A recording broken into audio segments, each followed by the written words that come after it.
சஜஷன்ஸும் சொல்லியிருக்காங்க. அதெல்லாம் கேட்டிருந்து கண்டிப்பாக அதை நிவர்த்தி செய்து அவங்களுக்கு சுலபமாக்கும் வழிமுறையில் ஆராய்ந்து கண்டிப்பாக அவங்களுக்கு திரும்ப வர அழைப்போம்னு சொல்லியிருக்கோம். ஸோ இது ஆன்கோயிங் ப்ராசஸ் தான். அடிக்கடி இது மாதிரியான மீட்டிங் நடக்கும். ஏன்னா நிறைய குறைகள் கடந்த சில ஆண்டுகளாக முன்னாடி இந்த அரசுகள் மூலியமாக அவங்கெல்லாம் நிறைய பிரச்சனைகளை ஃபேஸ் பண்ணியிருந்தாங்க. நீங்களும் இருந்திருப்பீங்க, அவங்கெல்லாம் சொல்லியிருப்பாங்க என்னென்ன பிரச்சனைகளை ஃபேஸ் பண்ணாங்க, எந்தெந்த வழிகள்லாம் அவர்கள் தொழில் செய்ய முடியாத ஒரு சூழ்நிலை உருவாக்கப்பட்டது. ஸோ அது மாதிரியான சூழ்நிலை இனிமேல் இருக்காது.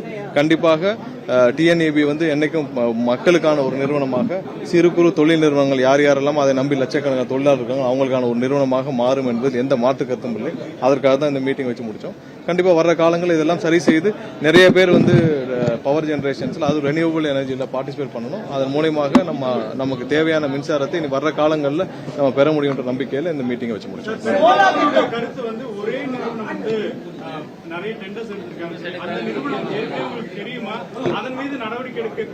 இல்ல, கண்டிப்பா அதற்கான காரணங்கள்லாம் தான் எந்தெந்த நிறுவனங்கள், அதாவது அவங்க சொல்லது என்னன்னா ஒரு சில நிறுவனங்களுக்காக ஃபேவர் பண்றதுக்காக நிறைய டெண்டர்கள் விதிமுறைகள் நடந்திருக்கு.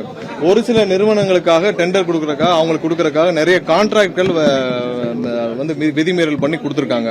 அதற்கான ஆதாரங்களையும் எங்களிடம் ஒரு சில பேர் கொடுத்திருக்காங்க. அது இன்னும் பார்க்கல, ஏன்னா சீல்டு கவர்ல கொடுத்திருக்காங்க. அவங்களுடைய மொத்த குறைகளும் பாத்தீங்கன்னா ஒரு சில கம்பெனிஸ்க்கு இப்பவும் பாத்தீங்கன்னா அவங்களுடைய கான்ட்ராக்ட், அதாவது டிஎன்இபி செய்ய வேண்டிய வேலைகளையும் அந்த தனி நிறுவனங்களுக்கு கான்ட்ராக்டா கொடுத்து அவங்கள வேலை செய்ய வேண்டிய நிலையில தள்ளியிருக்காங்க. சோ அந்த தனிய நிறுவனங்கள் பயன்பெறும் வகையில் அவங்க சொல்றதெல்லாம் ஒரே நிறுவனங்கள், ஒரே நபர், ஒரு சில நபர்களை பற்றி தான். நம்மளும் அவங்க யாரை பத்தி பேசிட்டு இருக்கோம் தெரியும். சோ அந்த ஒரு சில நபர்கள் தலையிடால் தான் இவ்வளவு பெரிய இந்த நிறுவனம் இவ்வளவு பெரிய ஒரு இழப்பை சந்திச்சதுன்னு சொல்லி அவங்க எல்லாருடைய குறைகளும் சொன்னாங்க. சோ அவங்க நிறைய பேர் ஓப்பனாவும் சொன்னாங்க. ஒரு சில நபர்கள் புரோக்கராக இருந்து அவங்களே பிளே ஆஷ் வாங்குறதா இருக்கட்டும், இல்ல அவங்க அப்ளிகேஷன்ல தலையீடுகளாகட்டும், எல்லா அப்ளிகேஷனும் ஒரு சில நபர்கள் வழியாக போய் கமிஷன் வாங்கிட்டு தான் வருது. அது இல்லாம ஒரு சில நிறுவனங்களுக்கு மட்டுமே கொடுக்கும் அளவிற்காக டெண்டருடைய பாலிசிஸ் எல்லாம் மாத்திருக்கேன். அதனாலதான் கடந்த வாரம் நம்ம அனைத்து டெண்டர்களையும் நிறுத்தி வச்சதற்கான காரணம் டெண்டர் பாலிசிஸை நம்ம ரீவாலிடேஷன் பண்ண வேண்டிய கட்டாயத்தில் இருக்கிறோம். ஏன்னா எல்லாருடைய கவலையும் என்னன்னா 2.5 லட்சம் கோடி கடன் இருக்கு. இந்த 2.5 லட்சம் கோடி கடனை தாண்டி இந்த நிறுவனத்தை மீட்டெடுக்க வேண்டிய சூழ்நிலையில் இருக்கும். சோ இதெல்லாம் சரி செய்ய வேண்டிய கட்டாயத்தில் இருக்கும்போது இதெல்லாம் சேர்த்து செய்ய வேண்டும். அதனாலதான் இன்னைக்கு அவங்களுடைய குறைகளும் கேட்டிருந்தோம்.